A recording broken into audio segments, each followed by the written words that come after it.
జోహార్లు అర్పించారు కళాకారులు. ఆయన పాటల శిఖరమని జోహార్లు అర్పించారు. ప్రజా యుద్ధ నౌకని జోహార్లు అర్పించారు. ప్రపంచ ప్రఖ్యాతిగాంచిన వాడని నేనంటున్నాను.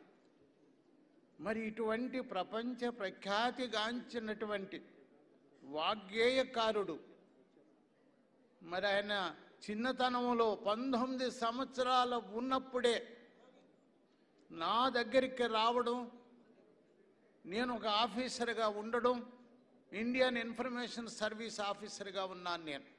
అంటే నా అనుభవం చెప్తున్నాను. ఇక్కడ ఉన్నట్టు వాళ్ళందరికంటే కూడా అతి సన్నిహితంగా ఒక 50 సంవత్సరాలు సుదీర్ఘమైనటువంటి సన్నిహితం కలిగిన వ్యక్తిగా నా జీవితమే ధన్యమైందని ఈ సందర్భంగా తెలియజేస్తున్నాను.